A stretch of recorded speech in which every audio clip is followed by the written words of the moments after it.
It's the sage. It must be the Jamaican lady. I am not mad at her. Excuse me, ma'am. May I have another one, please? Hello, everybody. Welcome back to Taste of Reality. My name is Queenie. For those who don't know me, reviewing Love Match Atlanta, episode 2 and 3. Okay, I'm sorry. I was on vacation, like you guys know. So before I get into it, please make sure to like this video, subscribe to the channel, and hit the notification bell. And let's get into the review. So some of episode 2, I felt like it bled into episode 3, so I'm not going to go into episode 2 too deeply. However, things to note were that the duo and Joseph did mend fences. They still have an issue with how things were handled in terms of the app and the proposal that they pitched to him, and as well as Paris. It seems like nobody gets along with Paris. I don't know. What's up with Paris? Something ain't quite all the way there when it comes to Paris, but they have mended fences, so that is great. Joseph and Paris's new client is, what's her name? Jessica. She's 36 years old, and she's a pet spa owner who's been struggling with self-esteem. You guys, I kid you not. As I was watching that episode, like looking at Joseph, I was like, oh my gosh, he reminds me of a Kevin Samuels or like a Derek Jackson. And then to see this woman and to remember that she was the one who was berated on the internet by Kevin Samuels, and just, it was so freaking brutal. For those of you who don't remember, no, should I put that in? I'll put in just a little bit, just for context as to why she's so jaded when it comes to dating men, specifically Black men. Okay, but you're not accepting the fact that, okay, average looking women, average looking woman who's older, average looking older woman with a 13-year-old son, average looking woman with a 13-year-old son with a sketchy baby daddy. This gets worse every time I say something. And now you're asking for a man who's in the top 10% of men. You don't qualify for one. So obviously when you have the internet looking at you, critiquing you, and like we already have our insecurities going into stuff, but then when somebody who has a huge platform that he did while he was alive, talking to you in a way that allows other people to talk to you in the way that they were talking to her, it really makes you, go into depression, really want to be isolated from the world. So the fact that she's even open to dating again is a big feat. So congratulations to her, honestly. She goes on a planted date. I think they had about like 3 or 4 people around that she could talk to, and it actually went very well. I need something that's like big like me. So Great Dane, I've looked at him a few times. Oh, that's a big dog. Yeah. Can you handle that, girl? I can handle big dogs.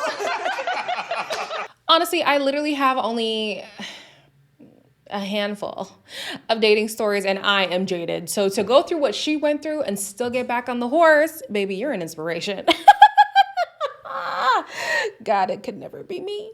So in the last episode, Shea was matching her client with a guy who is bisexual, mainly because her client, I forget her name, but she is a very sexually expressive person. She's very freaky. And for Shea, she notices that can be intimidating for a lot of guys.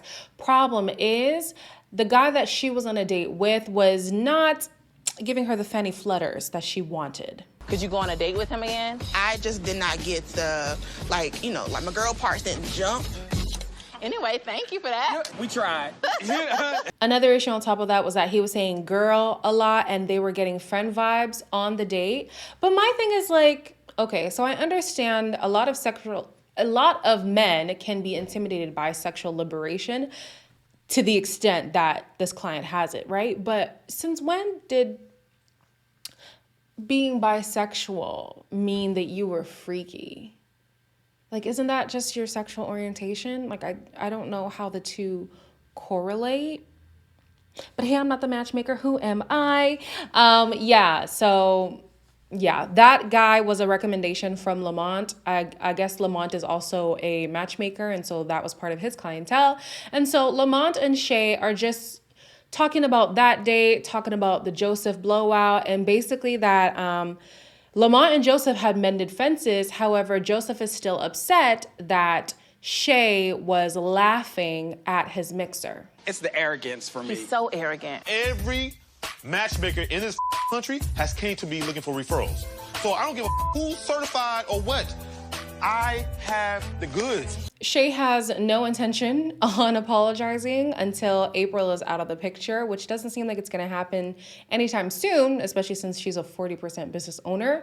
However, like, this is Joseph's third woman that he has met on his app. Third.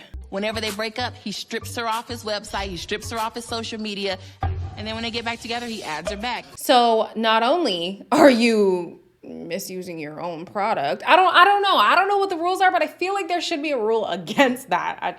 That's just my opinion. And then on top of that, you're gonna make this person a business owner, and you've only known them for a year or less. And then we see a preview in the next episode. This woman is fighting for marriage around the corner. We do talk about marriage a lot, but it just seems to be other things that continue to come up. If it doesn't come, then I'm leaving. Paris. Come on, girl. Moving on to Ming. She has a new client and his name is Scott. He is a 33-year-old bar owner looking to settle down. But honey, ooh! So I thought the duo was charging like crazy. Ming's packages are insane.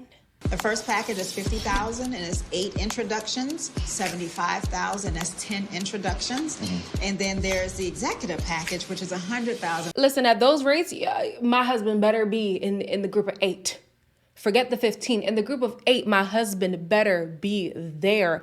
$100,000 for the chance to find a partner. There's not even a guarantee, y'all. You know what? Yeah, I'm not gonna knock the hustle, but damn, damn. So Ming goes to his bar to see his lifestyle, and it's very clear that the environment that he works in and also socializes in is not conducive to nurturing a new relationship. Definitely not what I expected. It is definitely a dive bar, yeah. The clients and all. Funnily enough, Ming is going through her own issues in relationship where her and her husband have been drifting apart lately. And the main reason is Ming feels like she's been struggling all these years and she's finally reaching a good stride, whereas her husband is in a time where he wants to explore and he wants to do all these things that aren't quite work related. She's been a mother for so long, you know, she has kids outside of this marriage and they're in a blended family. So I guess he's now in his enjoyment stage where she's now in her grind stage and they're just not meeting each other in the middle. So it seems like everybody on this show, which is an interesting aspect. Everybody on this show has relationship issues. And I know you don't like expect the gurus to have perfect lifestyles regarding what they're talking about, but imagine, this is gonna sound so hypocritical, but just hear me out, okay? We're just talking. At this point, we're just talking. Imagine going to a trainer who was like unhealthy, or imagine going to a realtor who was damn near homeless. Like, sometimes there's a disconnect for me when like I'm going to somebody who's supposed to have an expertise in something, yet doesn't have that thing in their life. That's not to say they're not good at their job. Absolutely. Like, I feel like when I was in school, the best coaches were the ones who looked like they were bench ridden the entire year. You know what I mean? Like, oh, this sounds so bad, but I know you guys know what I'm saying, okay? I know you know what I'm saying. It's just interesting to me how all the matchmakers have really choppy relationship situations going on. So the duo is working with Amy, who is 50 years old and has been unsuccessful because she is a workaholic, all right? This lady, though, she is stunning, okay? And she's not even stunning for 50. She's stunning, period, all right? However, when she's put on a date, it is very clear why she has been unlucky in love. You do stuff outside of work, want to unwind. What else do you do? Hobbies are, God, I can't tell. Growing my business. For some some reason, she thinks that there wasn't any chemistry on the date. And it's like, how could chemistry have been formed if there was no room to talk about things outside of your career? You've already acknowledged that you are a workaholic and that has been the demise of most of your relationships in the past. So then why not try your hardest not to talk about that thing? You know, I feel like it's really hard for a workaholic to dissociate themselves from work because that becomes your life.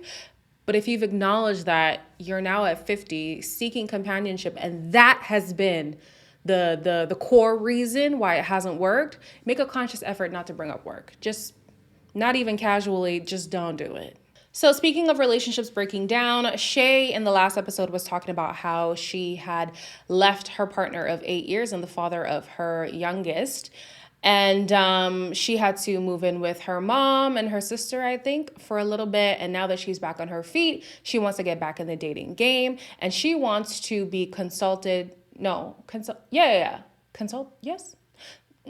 She wants the expertise of the duo. And they're kind of weary because they've had issues with colleagues in the past, and they just want to make sure that working with a friend will not tarnish the working relationship. There might be some things that I've been doing that you two, there's 4 eyes now looking at me. And I have 2 experts that I admire and respect who would be giving me advice that I would listen to. So I look at it from that perspective as well. I mean, at the end of the day, I feel like authenticity can't be replicated. And if somebody tries to do what you do, they could try, but most likely they're going to fail. Like your thing is tried and true. They already have so much notoriety. People will understand, or like people will recognize that that person is trying to steal your formula kind of thing. So I get the hesitation, but also like, listen, let them try to copy what they want to copy. Like, it's really not that big of a deal. It's frustrating, especially since they already have a history of Joseph stealing their idea.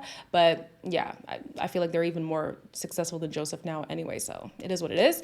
However, Shea does agree to signing an NDA, and she's like, listen, I'm purely coming here as a client. I'm not here to poach ideas. I'm not here to sleuth out the area. Like, I honestly need the help. And she provides them with enough reassurance that they do take her on as a client.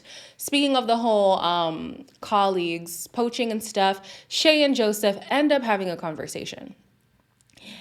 And they're going back and forth, basically. She understands that she disrespected him by laughing at his mixer. However, she thinks that he's still arrogant and shouldn't be a matchmaker without his certification. He's adamant on never getting a certification because it's just 10 weeks anyways. Why does he need it? You know I don't deal with you. No, we know you can't do I what don't we want do. to deal with you. You can't do what we do. No, You're not do on what our you do. level. What the y'all do? The convo gets heated to the point where Joseph leaves. He does eventually come back though, and he starts to apologize, and then it just kind of goes back to them firing at each other.